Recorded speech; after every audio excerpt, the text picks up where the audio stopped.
कयामत तक बाबरी मस्जिद जहां थी वहीं रहेगी, चाहे वहां पे कुछ भी बन जाए। वो मस्जिद थी, मस्जिद है, मस्जिद ही रहेगी। बाबरी मस्जिद के मकाम पर चाहे जितना भव्य मंदिर कायम हो जाए, इस मुल्क के इंसाफ पसंद लोग, इस मुल्क की अदलिया, इस मुल्क के सियासतदान, इस मुल्क की सिविल सोसाइटी एक बात याद रखे,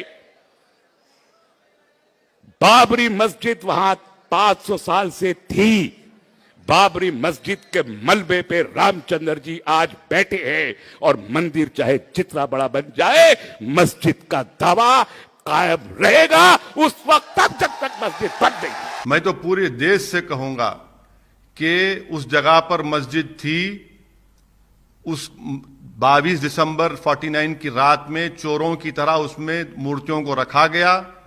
उसको उस वक्त के कलेक्टर डीएम ने गलती की, पूजा की शुरुआत कर दी लॉक डालकर, ताले खोले गए, बगैर मुसलमानों को नोटिस दिए और सुप्रीम कोर्ट को वादा करने के बावजूद भी सुप्रीम कोर्ट की इजाजत पर शिलान्यास हुआ और 6 दिसंबर को बाबरी मस्जिद को शहीद कर दिया गया।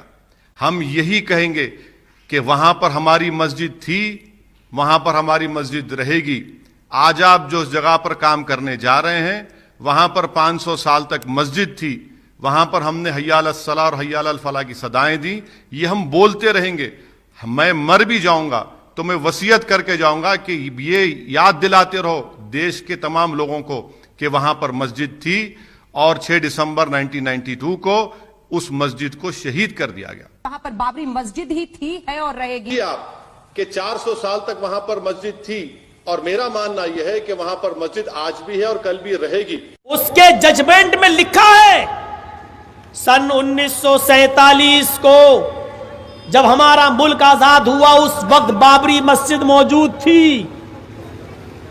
500 साल पुरानी बाबरी मस्जिद थी, 500 साल से बराबर मस्जिद रही। 1947 में मस्जिद थी, 1949 तक उस मस्जिद में नमाज पढ़ी जाती थी। 1949 में उसमें गलत तरीके से मूर्तियां रखी गई। कोर्ट इस बात को कह रही है, कौन? Supreme court. अगर मैं हिंदुस्तान का सबसे गरीब इलाका है सीमांचल के पास सीमांचल में चला जाऊं और किशनगंज से अरारिया तक मैं सीमांचल की आवाम से भीख मांगूं कि मेरी झोली पैसों से भर दो, मुझे उत्तर प्रदेश में 5 एकड़ जमीन खरीद कर अल्लाह की मस्जिद बनाना है, तो खुदा की कसम 48 घंटे में इतने पैसे जमा हो जाएंगे। हमारी लड़ाई जमीन की नहीं थी, हमारी तौहीन की जा रही है जमीन देकर।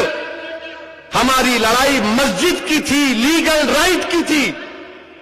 हमको भीख में नहीं चाहिए कोई चीज, हमको हमारा हक है तो दो। हमको भिखारी समझकर मत देखो।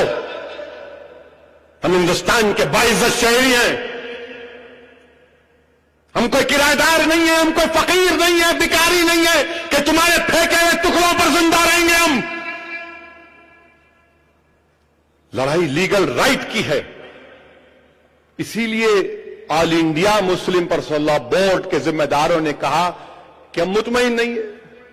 बिल्कुल सही बात कर दूंगा कि रामायण, रामचरितमानस जो तुलसीदास जी ने लिखी है, वो बाबरी मस्जिद की सहन में बैठ के लिखी है।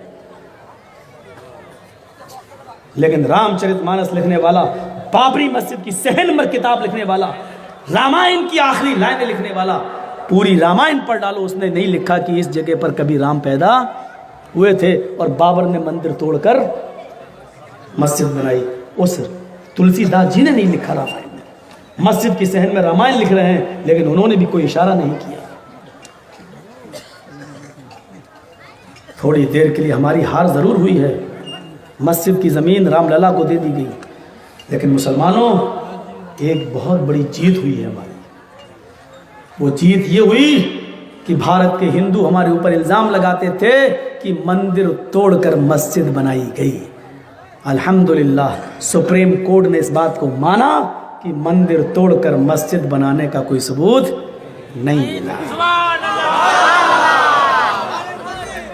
सुप्रीम कोर्ट के ये फैसले की लाइनें कयामत की सुबह तक संबित पात्रा और योगी और मोदी के चेहरे पर जोरदार थप्पड़ मारते रहेंगे, जोरदार थप्पड़, कि मुसलमान कभी ऐसा पैदा नहीं हुआ जो किसी मंदिर को तोड़कर मस्जिद बनाए। इसलिए कि मुसलमान का अकीदा है कि जो मंदिर तोड़कर मस्जिद बनाई जाए उस मस्जिद में हमारी नमाज नहीं हो।